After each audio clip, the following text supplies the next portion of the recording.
They say New Orleans is a city where the past never dies, and sometimes, it refuses to stay buried. Behind the jazz music and glowing streets lies another world, one of restless spirits, dark legends, and places so haunted that even the locals whisper warnings. From blood-soaked mansions to ghostly cemeteries, every corner hides a chilling secret waiting to be told. Tonight, we step inside the top 5 haunted places that still terrify New Orleans. So, lock your doors, dim the lights, and prepare, because these stories are about to come alive. If you love exploring haunted places and dark legends, make sure to subscribe to my channel so you never miss a chilling story. Story 1, LaLaurie Mansion, the house that watches you. I still remember the first time I stood in front of the LaLaurie Mansion, its gray walls looming over the French Quarter like a silent predator. Tourists walked past, snapping photos, whispering about its dark past, but for me, the air felt heavier the closer I got. There's something about this house, you don't just see it, you feel it. I had read the history before coming here. Madame Delphine LaLaurie, a wealthy socialite of the 1830s, known not for her beauty or status but for the unspeakable cruelty she inflicted on the enslaved people she kept hidden upstairs. Locals say screams once poured from these walls, but no one dared confront her until a fire broke out, exposing horrors so vile that even hardened men wept at the sight. As I walked closer, the iron balcony seemed to watch me, its rusted patterns curling like frozen screams. I placed my hand on the cool stone wall, and for a second, I swore I heard a faint cry, so soft, it could have been the wind. But my chest tightened. My mind whispered, "You're not alone here." Inside, the tour guide's voice barely registered in my ears. She pointed out rooms, recited history, but I couldn't shake the weight pressing on my shoulders. When we reached the upper floor, the place where Madame's darkest secrets were uncovered, I felt the atmosphere shift. The air grew colder, stale, like it hadn't been touched in years. My throat dried. A woman beside me gasped suddenly, clutching her arm. She said she felt someone grab her, though no one was near. I wanted to dismiss it as imagination, but just then, I caught something in the corner of my eye, a shadow darting across the hallway. My heart hammered. It wasn't a trick of light, there was no light. Just darkness swallowing itself. Standing there, I couldn't help but think about the people who had once suffered in this mansion. Their pain wasn't history, it was alive in the walls, pulsing through the floorboards. I whispered an apology under my breath, though I'm not sure who I was speaking to. When the tour ended and I stepped back onto Royal Street, I felt the air lighten instantly, as though I'd crossed an invisible line between worlds. Yet, as I walked away, I couldn't shake the feeling of eyes burning into my back. I turned once more toward the mansion.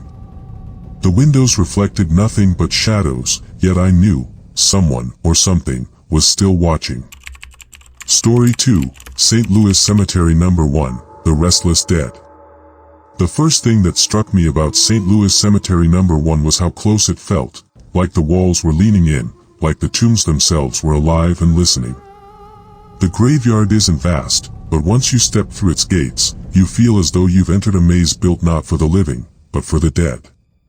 The air was damp that day, heavy with the smell of stone and earth. The above-ground tombs rose high around me, some crumbling with age, others freshly painted, but all carried the same weight of silence. It was eerie how sound changed inside. The noise of the city, the hum of cars and chatter, seemed to vanish the moment I stepped inside, replaced by a stillness that pressed against my ears. I had come for one grave in particular. The resting place of Marie Laveau, the legendary voodoo queen of New Orleans. Locals whisper that her spirit still roams here, granting favors, or curses, to those who dare ask. Some visitors leave offerings, beads, coins, candles, even handwritten notes folded carefully and tucked against the stone. As I approached her tomb, I noticed faint chalk marks, 3 X's scratched by hopeful hands. I stood quietly, unsure of what to feel. Curiosity? Respect? Fear. I whispered a small wish, not even sure why. That's when the wind picked up suddenly, swirling dust at my feet. My heart thudded. For a brief second, I thought I heard a woman's voice, soft, melodic, humming in the distance. I turned quickly. No one was there. The rest of the group was far behind me. As I walked deeper into the cemetery, I kept feeling a strange pull.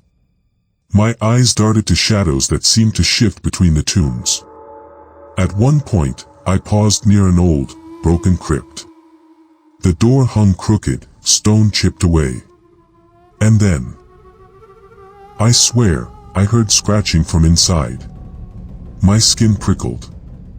I told myself it must be rats, but my legs carried me forward faster than I realized.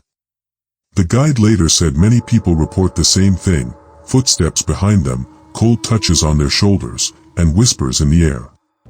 Some even claim to see a woman dressed in a bright tignon, Marie Laveau herself, glaring at intruders. When I finally stepped outside the cemetery gates, I felt a rush of relief, like air flooding back into my lungs. And yet, even as I walked back toward the busy French Quarter, I couldn't shake the sensation that someone was following me, silent, unseen, but close enough that I could almost feel her breath on my neck. And maybe, just maybe, I had left the cemetery, but it hadn't let go of me. Story 3, The Sultan's Palace, a Mansion of Blood.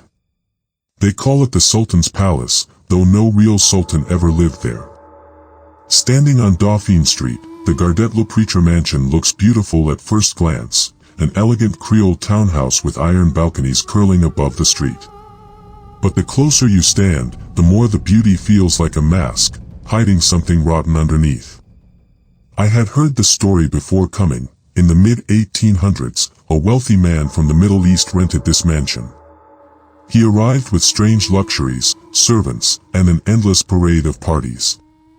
Then, one morning, neighbors awoke to silence. The doors were locked.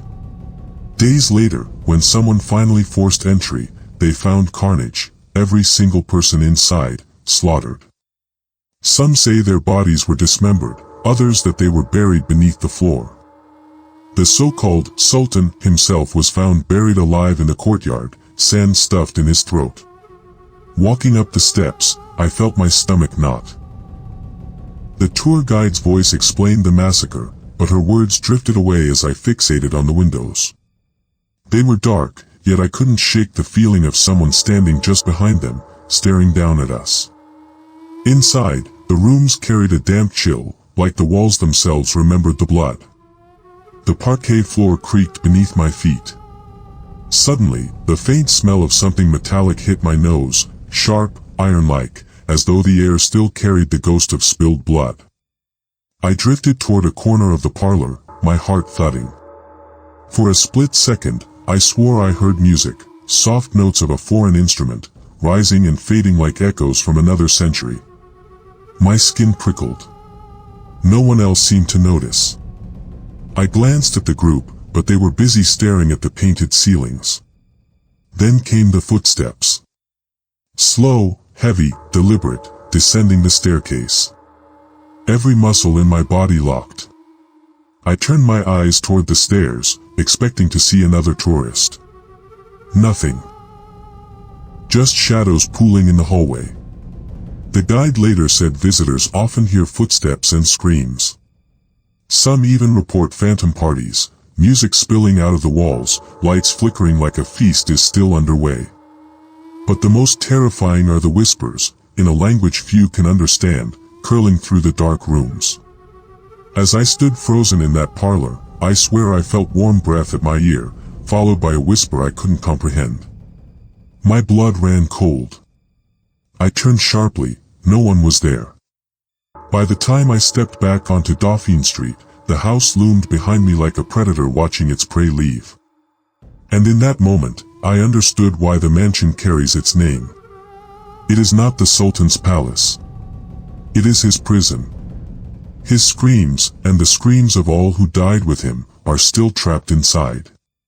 And sometimes, if you listen closely enough, they reach out to you. Story 4, Hotel Monteleone, the elevator that knows. The French Quarter is full of history, but few places feel as alive, and as unsettling, as the Hotel Monteleone. From the outside, it glitters with southern charm, grand entrance, golden chandeliers, and a revolving carousel bar that spins slowly under soft lights. But the moment I stepped into its marble lobby, I felt something shift.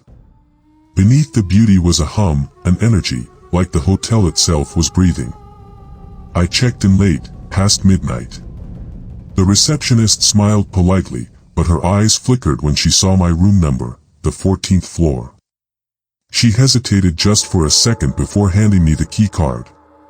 At the time, I didn't think much of it. Later, I would. The elevator ride was silent. The doors closed with a heavy thud, and the mirrored walls reflected my tired face. As the numbers ticked upward, the air grew colder. Then, with a sudden jolt, the elevator stopped, not on my floor, not on any floor. The light flickered, and the panel showed no number at all. My chest tightened. I pressed the button again. Nothing. For what felt like forever, I stood frozen, watching my breath fog against the mirror. Then, with a groan, the doors opened. The hallway outside was wrong. Dimly lit, with patterned carpet stretching endlessly in both directions. Not a sound, not a soul. I stepped out cautiously. As the elevator doors shut behind me, a wave of dread crawled up my spine. I had no idea where I was. Walking slowly, I heard something faint, a child's laughter, echoing down the corridor. My throat tightened. I knew the stories. A young boy named Maurice, who died here in the 1890s, still searching for his parents. My heart sank at the thought of him, lost in this maze forever. I turned the corner and stopped dead. For just a second, I saw him. A boy in old-fashioned clothes, standing by the door of a guest room. He looked at me with wide, sad eyes. Then, as I blinked, he was gone. The air grew heavy again, pressing against my chest. I spun back toward the elevator, only to find it waiting, doors open, as if it knew I'd need escape. I stepped inside quickly, my hands trembling, and pressed the lobby button. This time, it carried me down smoothly, without a sound. When the doors slid open, the warm glow of the carousel bar welcomed me back. Laughter, music, clinking glasses, life buzzing as if nothing had happened. But as I sat at the bar, staring into a glass of bourbon, I couldn't shake the chill from my skin. Maybe Hotel Monteleone is beautiful. Maybe it's luxurious. But behind the chandeliers and polished marble lies something else, a place where time bends, elevators have minds of their own, and the spirits of lost children still wander the halls, waiting for someone to notice them. Story 5, Old Absinthe House, Whispers in the Dark. On Bourbon Street, noise is constant, music, laughter, drunken shouts. But stepping into the old Absinthe House felt like walking out of time. The air was cooler inside, heavy with the sharp scent of liquor soaked into wood centuries old. The bar itself gleamed under dim lights, its surface carved with names and initials left behind by strangers long gone. I took a seat near the back, where the shadows clung to the corners. Bartenders served cocktails with easy smiles, but the atmosphere had something beneath it, a weight I couldn't explain. As I sipped the green drink they placed before me, I thought of the history whispered about this place. Pirates once drank here, politicians schemed, and soldiers planned revolutions. And, of course, ghosts lingered. It started small. I heard faint whispers from behind me, soft enough that I thought it was a couple at another table. But when I turned, the corner was empty. The sound came again. Closer this time, like a voice brushing against my ear. My skin prickled. I shifted uneasily, trying to focus on the noise of the bar, but it felt as though the room had dulled, everyone moving in slow motion except me. The bartender noticed my nervous glance. He leaned closer and said quietly, you're not the first to hear them." His eyes didn't smile. "People say the pirates never left. Some nights, they still argue in the shadows." Then he walked away, leaving me with my pounding heart. I gripped my glass tighter, but the feeling of being watched grew unbearable. I glanced toward the old staircase leading to the upper floor, once a meeting place for conspirators. For just a second, I saw a figure standing there, a man in old clothes, his hat tilted low, eyes like dark hollows staring straight at me. I blinked, and he was gone. The whispers grew louder. I couldn't make out the words, but the tone was sharp, urgent, like two men fighting over a secret. My chest tightened. I muttered to myself, "This isn't real, it's just the absinthe." But deep down, I knew better. I finished my drink quickly and stood to leave. As I reached the door, a sudden cold hand pressed against my shoulder. I spun around. No one was there. The bar was alive again, filled with laughter, clinking glasses, music. For a moment, I wondered if it had all been in my head. But as I stepped back into the chaos of Bourbon Street, one last whisper curled into my ear. A single word, low and raspy, that I'll never forget: "Stay." I didn't look back.